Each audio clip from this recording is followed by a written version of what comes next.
భారత్ పై విషం చిమ్మిన ట్రంప్ నోటి దగ్గర యాపిల్ లాగేసిన వైనం.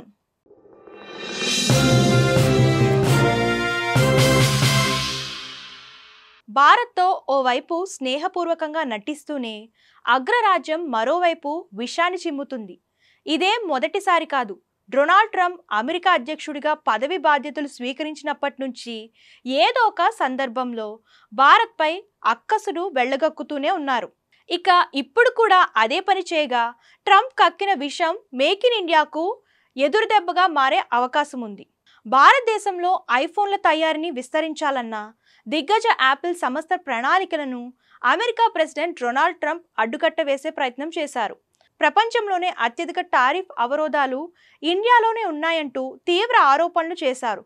ఈ నేపథ్యంలోనే యాపిల్ సంస్థ సీఈఓ టీమ్ కుక్తో స్వయంగా మాట్లాడిన ట్రంప్ భారత్కు తయారీ ప్లాంట్లను తరలించవద్దని సలహా ఇచ్చారట. ఖతార్లో జరిగిన ఓ సమావేశంలో భాగంగా టీమ్ కుక్తో డొనాల్డ్ ట్రంప్ భేటీ అయ్యారు. ఈ క్రమంలోనే టీమ్ కుక్తో తనకు చిన్న సమస్య ఎదురైందన్నారు.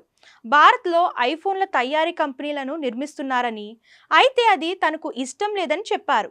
ఈ నేపథ్యంలోనే యాపిల్ ఐఫోన్ ఉత్పత్తిని భారతదేశానికి తరలించవద్దని, అలాగే అమెరికాలో తయారీపై దృష్టి సారించాలని కోరినట్లు వెల్లడించారు. అయితే చైనాపై అమెరికా టారిఫ్లు విధించడంతో పాటు అమెరికాతో తీవ్ర విభేదాలు ఉండడంతో యాపిల్ సంస్థ ప్రత్యామ్నాయంగా భారత్ను ఎంచుకుంది. ఈ క్రమంలోనే భారత్లో ఐఫోన్ల తయారీని విస్తరించి అమెరికా మార్కెట్కు ఎగుమతి చేయాలని యోచనలో ఉంది.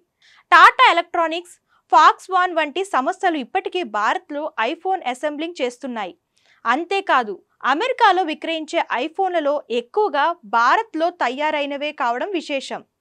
ఇక గత ఆర్థిక సంవత్సరంలో $22 బిలియన్ విలువైన యాపిల్ స్మార్ట్ ఫోన్లను తయారు చేసి యాపిల్ ఐఫోన్ల అతిపెద్ద తయారీదారుల్లో భారత్ ఒకటిగా నిలిచింది. అమెరికాకు చెందిన ఈ సంస్థ గత ఏడాదితో పోలిస్తే భారత్లో సుమారు 60% ఎక్కువగా ఐఫోన్లను ఉత్పత్తి చేసింది. అమెరికా నుంచి ఇంపోర్ట్ చేసుకునే పలు వస్తువులపై ఇండియా జీరో టారిఫ్లను ఆఫర్ చేసిందన్నారు డొనాల్డ్ ట్రంప్. అంతేకాకుండా భారత్లో యాపిల్ తయారీ ప్రణాళికలపై కూడా అభ్యంతరాలు వ్యక్తం చేయడం వంటి అంశాలు ఇరు దేశాల మధ్య వాణిజ్య సంబంధాలపై తీవ్ర ప్రభావాన్ని చూపించే అవకాశం ఉంది. అయితే ట్రంప్ వ్యాఖ్యల నేపథ్యంలో ఐఫోన్ల తయారీ విస్తరణపై తన నిర్ణయాన్ని మార్చుకుంటుందా లేదా భారత్లో తయారీని కొనసాగిస్తుందా అనేది తెలియాల్సి ఉంది.